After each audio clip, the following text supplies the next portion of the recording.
Exodus 24, verse 1 to 3. Sinabi ng Panginoon kay Moises, "Umakyat ka rito sa akin at isama mo sina Aaron, Nadab, Abihu, at ang 70 tagapamahala ng Israel. Sa malayo mo sila pasambahin sa akin. Ikaw lang, Moises, ang makakapalit sa akin. Ang iba'y hindi na maaaring makalapit sa akin. Hindi dapat umakyat dito ang mga tao kasama mo."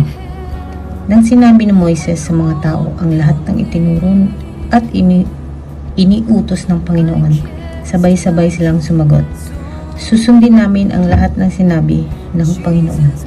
Amen. Exodus chapter 24 verse 4 to 6. Isinulat ni Moises ang lahat ng utos ni Yahweh. Kinabukasan, maagang-maaga siyang nagtayo ng altar sa paanan ng bundok. Nagtayo rin siya ng 12 bato na kumakatawan sa 12 lipi ni Israel. Pagkatapos, inutusan niya ang ilang kabataang lalaki na magdala sa altar ng mga handog na susunugin. Sila rin ang inutusan niyang pumatay ng mga hayop na gagamitin bilang handog sa pakikipagsundo kay Yahweh. Ang kalahating ng dugo ng pinatay na hayop ay inilagay niya sa malalaking mangkok at ang kalahati ibinuhos niya sa altar. Amen. Magandang hapon sa ating lahat. Ang aking babasahin ay mula sa libro ni Exodus chapter 24 verses 7 to 9. Kinuha niya ang aklat ng tipan at binasa ng malakas. Sabay-sabay namang sumagot ang mga Israelita. "Susundin namin ang lahat ng utos ni Yahweh." Pagkatapos, kinuha ni Moises ang mga mangkok ng dugo at winisikan ang mga tao. Sinabi niya, "Ang dugong ito ang siyang katibayan ng pakikipagtipang ginawa sa inyo ni Yahweh sa pagbibigay sa inyo ng kautosang ito."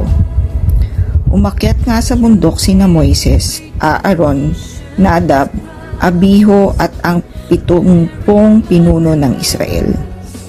Ang mabuting salita ng Diyos. Amen. Isang mapagpalang araw po sa ating lahat. Narito po ang ating daily devotion sa Book of Exodus chapter 24. Ang napunta pong verse sa akin is verse 10 to 13. So basahin po natin. "Dooy nakita nila ang Diyos ng Israel. Ang kanyang tungtungan ay parang bughaw na safiro at nakakasilaw na parang langit. Ngunit walang masamang nangyari sa kanila kahit nakita nila ang Diyos at sila'y kumain doon at uminom." Si Moises sa bundok ng Sinai. Sinabi ni Yahweh kay Moises, "Umakyat ka rito. Maghintay ka at ibibigay ko sa iyo ang mga tapyas ng batong kinasusulatan ng mga kautusan at mga tagubilin. Sinulat ko ito upang maging tuntunin, ituturo mo sa mga tao." Umakyat nga si Moises kasama ang lingkod niyang si Joshua. Yun lamang po. Amen po. Mapagpalang gabi po sa ating lahat. Exodus chapter 24 verse 14 to 16. Bago siya lumakad, sinabi niya sa mga pinuno ng Israel, "Hintayin ninyo kami rito. Kasama niyo maiiwan sina Aaron at Hursila ang inyong lapitan sakaling magkaroon ng anumang usapin sa inyo." Umakyat si Moises sa bundok at ito'y natakpan ng ulap. Ang bundok ng Sinai ay nalukuban ng kaluwalhatian ni Yahweh. 6 na araw itong nabalot ng ulap. Nang ika-7 araw, si Moises ay tinawag ni Yahweh mula sa gitna ng ulap. Yun lamang po. Amen. Yan, mapagpalang umaga po ulit sa ating mga kapatid. Tayo po muli na magbabasa ng ating Bible reading devotion dito sa Exodus chapter 24 verse 17 to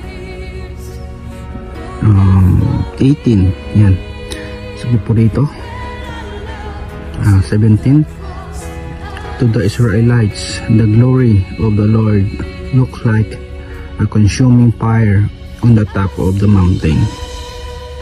18, "Then Moses entered the cloud as he went on up the mountain. And he stayed on the mountain 40 days and 40 nights. That's quite amazing. Ang pagbaba na ito, nag-glow yung texture ng kulay ni Moses. Yung dala niya yung kasulatan na binigay sa kanya ng Panginoon na pinasulat sa kanya sa bato. Yan. Maraming salamat po. Glory to God. Praise God.